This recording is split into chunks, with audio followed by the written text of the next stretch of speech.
Hoje a gente vai mergulhar fundo em 1 Samuel capítulo 2. E olha, essa é uma história que parece uma verdadeira montanha-russa de destinos. A gente vai acompanhar duas famílias, duas formas bem diferentes de levar a vida e ver como as escolhas que fazemos acabam ecoando por gerações. Então, vamos lá. E tudo, absolutamente tudo neste capítulo gira em torno dessa frase aqui. Essa declaração de Deus é a ideia central que move a história toda. Ela paira sobre cada personagem e força a gente a pensar. Afinal, quem está honrando a Deus e quem está, na verdade, desprezando? A história começa de um jeito bem inesperado, sabe? É só lembrar da Ana, que a gente conheceu num momento de angústia profunda. Mas aqui, depois de cumprir o voto e dedicar Samuel, o filho que ela tanto esperou, ao serviço de Deus, ela não está de luto. Pelo contrário, ela está cantando. E não é uma canção qualquer, não, é uma declaração de fé poderosíssima sobre como o mundo realmente funciona. Esse verso aqui resume perfeitamente o tema da canção de Ana, a grande reviravolta. Ela canta sobre um Deus que vira as expectativas humanas de cabeça para baixo. Os poderosos, eles caem, e os humildes são exaltados. Isso aqui não é só a história pessoal dela, é um princípio universal que ela está proclamando para todo mundo ouvir. O cântico de Ana vai muito, mas muito além de um simples obrigada. É quase de uma profecia. Ela já estabelece ali os temas de justiça e poder de Deus, que a gente vai ver se desenrolando de forma bem dramática no resto do capítulo. É como se ela estivesse descrevendo a natureza do Deus que o filho dela, Samuel, iria servir. E agora a cena muda completamente. A gente sai do louvor inspirado de Ana e mergulha direto no coração do conflito. No mesmo lugar sagrado, o templo em Siló, tem dois grupos de filhos servindo ao mesmo Deus, só que eles estão trilhando caminhos totalmente opostos. Olha, o contraste aqui é gritante. É preto no branco. De um lado, a gente tem o jovem Samuel, ministrando fielmente e crescendo não só em tamanho, mas em favor do Senhor e dos homens.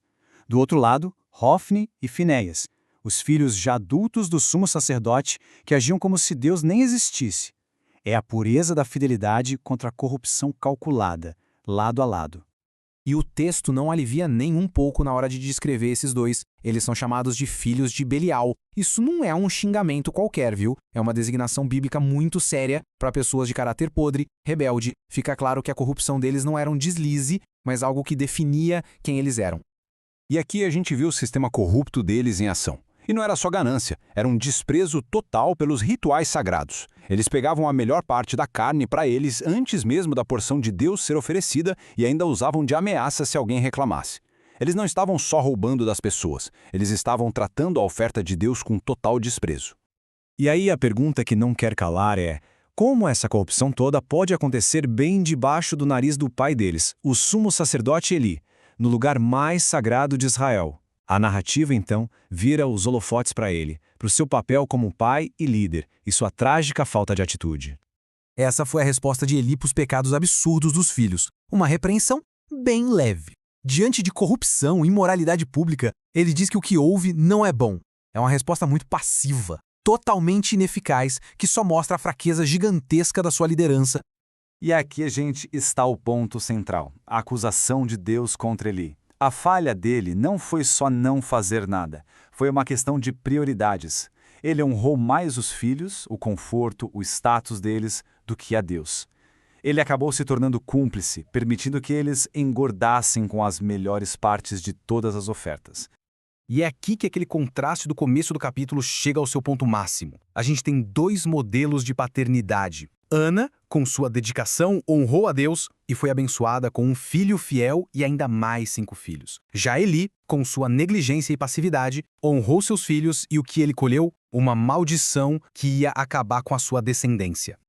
É claro que essa passividade do Eli não podia durar para sempre. Uma hora a conta chega, e a história chega num ponto de virada com a chegada de um homem de Deus. E ele não vem com sugestões, não. Ele vem com um veredito. As consequências pelo desprezo demonstrado na casa de Deus estão prestes a ser anunciadas de forma bem clara e direta. A profecia é simplesmente devastadora. Não é só sobre a morte dos filhos dele.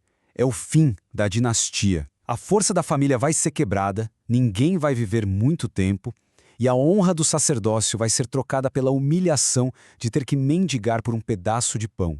É uma anulação completa do legado dele. E para que não ficasse nenhuma dúvida de que a mensagem era mesmo de Deus, Um sinal é dado.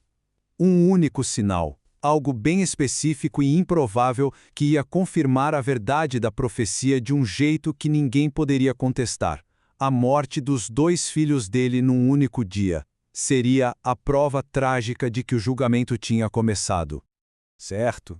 Mas o que essa história tão antiga tem a nos ensinar hoje?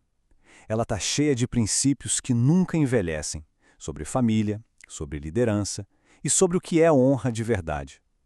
Vamos resumir as principais lições que ficam. As lições que a gente pode tirar daqui são muito poderosas. A história de Eli mostra que liderança passiva, especialmente dentro de casa, tem consequências desastrosas. Não adianta só desaprovar o que está errado, é preciso agir para corrigir. E talvez a lição mais importante de todas: a honra final deve ser sempre para Deus, não para cargos, nem mesmo para nossa própria família. E para fechar, fica essa pergunta para a gente pensar. Eli e seus filhos herdaram a posição de maior honra em Israel, o sacerdócio, e transformaram tudo em vergonha. Já Samuel, o menino entregue ao tempo, demonstrou uma honra que o elevou a uma das figuras mais importantes da história. Este capítulo nos força a questionar o que realmente constrói um legado que dura.